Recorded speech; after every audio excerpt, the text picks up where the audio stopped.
Hey, good morning, and welcome to Let Me Ask You. This is a ministry of Hickory Withe Presbyterian Church. I'm Stephen Lynn White. I'm a ruling elder here. On my left, Pastor Doug Barcroft, and we are continuing a request made by one of our members of what books does Doug like? What books does Doug recommend for the reader?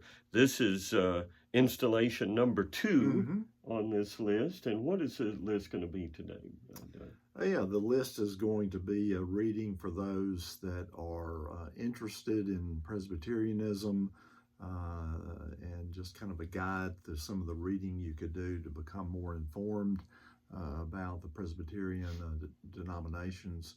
And also for Presbyterians themselves that want to grow in their understanding of the nature of a Presbyterian church and some of our distinctives. Now, last week we addressed just some general reading for all Christians, and then now it's focused on our own denomination, our own church, and churches like us that would be Presbyterian in their form of church government. It's important also to say that the question said serious readers. And so, but I've designed the list so that you can start with the easiest and go to the hardest if you so desire. So that's kind of the method that we will use here today in covering these books. All right. So since it's for serious readers, I will try not to laugh at any of the titles of the books this morning. So Doug, let me ask you, for the serious reader who is interested in Presbyterianism, what books would you recommend? Okay. The first one I would start with, and again, it's one of the first on the list, a very simple book. It's a primer on Presbyterianism. It is called Presbytopia, what it means to be Presbyterian. We use this in our new members classes at Hickory Withe. It is a very helpful guide to initially start on this exploration concerning Presbyterianism. And then, of course, maybe you've already heard of the Westminster Confession of Faith, the larger and shorter catechisms. There are numbers of these out there. You can go to Amazon or our own publishing house in the PCA, Great Commission Publications, and find one of these. Has scripture proofs to the teaching that's found in the Confession of Faith and Catechism, so you will need to get this and read this. And in the process of reading the Westminster Confession of Faith, here's a very helpful study guide for your study. It's called Truths We Confess by R.C. Sproul, and he provides commentary to each of the chapters and articles that are found in the Westminster Confession of Faith. Then a very good initial guide to the shorter catechism is this study guide by a man named G.I. Williamson. So as you hopefully move in the direction of further awareness of Presbyterianism and you start with the shorter catechism after the Confession of Faith, this will be a very helpful study guide. And then if you want your PhD in Presbyterianism, here is a wonderful commentary on the larger catechism. It was written by a man named Johannes Voss, the son of Gerhardus Voss, the great Princeton theologian, but it is very, very good. It brings the cookies down to the lower shelf, as R.C. Sproul used to say, and I would highly recommend this. And again, if you work through this, you'll have a PhD.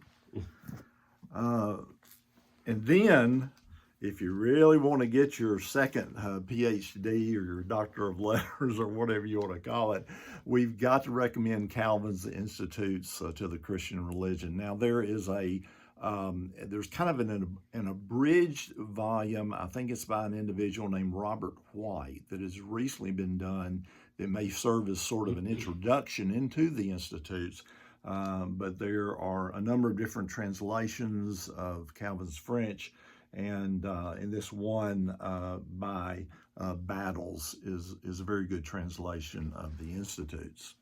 Now moving on to Presbyterian history, this is called The Story of the Scottish Church by a man named Thomas McCree or McCry, and it covers Presbyterianism from the time of the Reformation to the disruption. It talks about and discusses the ministry of John Knox in Scotland, all the way up to what is called the great disruption of the Church of Scotland in 1843, when the Free Church of Scotland was formed. And so this will give you a very good understanding of where Presbyterianism started, how it moved to Scotland, and also this time period from the 1500s to the 1800s. And then, if you want a Presbyterian history of American Presbyterianism, this is a very good volume. I just recently read it myself, Seeking a Better Country, 300 Years of American Presbyterianism.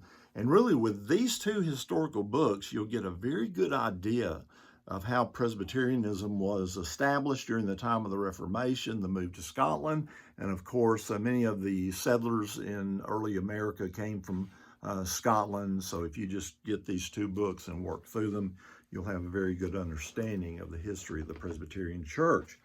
And now let me just ask, did you mark through this like this? I did not. I assume Guy Prentice Waters did. Back off a little bit there. Now into Presbyterian church government. This is a volume, a very simple volume by Guy Prentice Waters. It's entitled, initially it was How to Run the Church, and then he crossed that out and added How Jesus Runs the Church. And it is an explanation of the Presbyterian form of church government.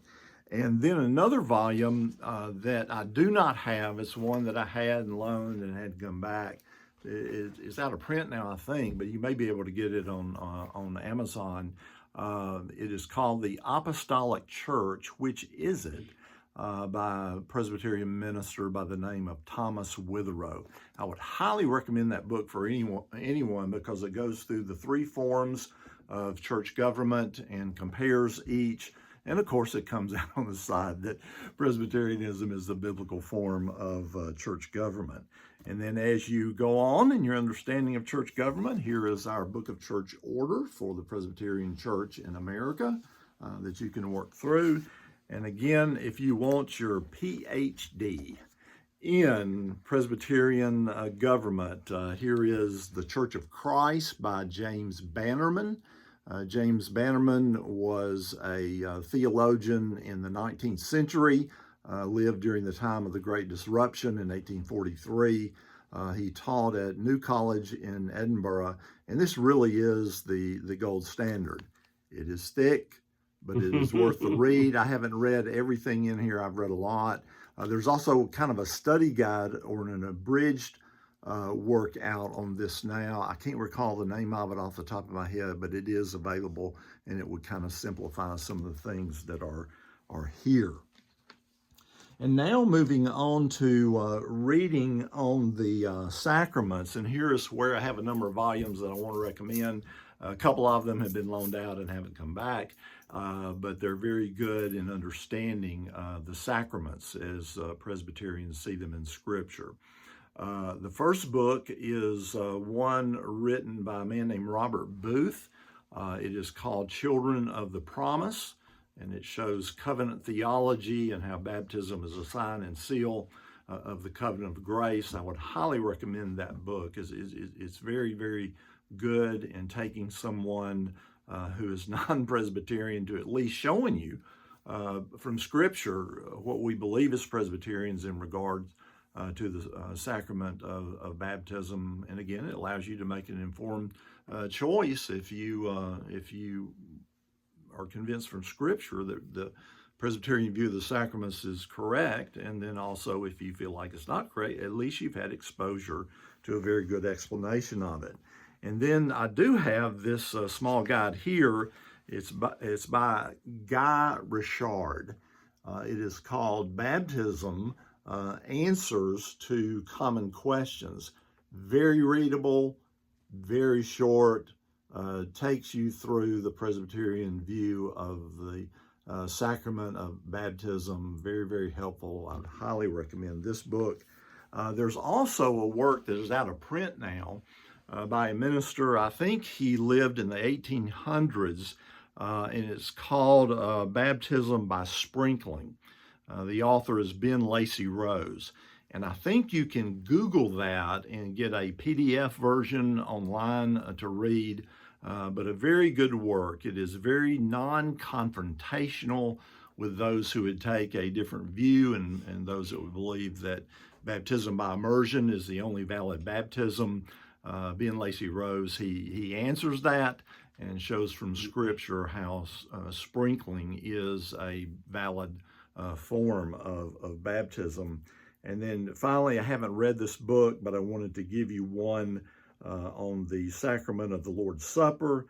It's called The Lord's Supper as the Sign and Seal of the New Covenant, and it is by Guy Prentice Waters as well. So if you're wanting to make the trek into Presbyterianism, or if you just want to explore it and understand it better, you may adhere to the view that you already have. That's fine. But these books will give us good things to at least start the discussion here. I plan to send out the reading list to our congregation by email tomorrow. If you want to be on that list to receive that, just email me, Doug, PCA, D-O-U-G, PCA, at bellsouth.net. And by the time one read all of those books, they could drive out here to Hickory Withe Presbyterian Church and visit us. We're out here off of exit 25 on Interstate 40, or you can come out Highway 64 to 196, make a left, and follow Donaldson Road on down. We're getting ready to have Sunday school, as you said, at 10 o'clock. Our elder Dana Jeans is taking us through the book of Acts. Right. Then our worship service, which is the most important. And we certainly want to encourage you to be in a worship service with a body of believers somewhere this morning. Even if it's not here, we'd love to have you out here. But somewhere this morning, we want you worshiping the one true and living God with a body of believers. We're coming back here at 4 o'clock this afternoon, and we will be continuing a study of John Owen's Communion with God. And the ladies will be reading through the Bible. Here's some of the ladies coming through right now to kind of get a head start on reading the Bible. Also today, here's an extra incentive to come and worship with us today. It's carry-in. Yes, sir. And so there's going to be a lot of good food, and you are welcome to come and join us. Don't feel like you got to bring something. Just come and be with us and listen to Pastor Doug as God ministers to us through him every Sunday morning. And let me add, Steve, when I pulled up into the parking lot today, I saw 4 wild turkey hens and probably around 12 or 14 poults, the small little turkeys, the baby turkeys. So come on out and you may see some wild turkeys. Wildlife. Deer were out as well. That's right. There's no telling who you'll see out here on the road. Living and dead. That's right. So we hope you'll join us, and we will see you soon. Again, this has been Let Me Ask You, a ministry of Hickory Withe Presbyterian Church. A little long, but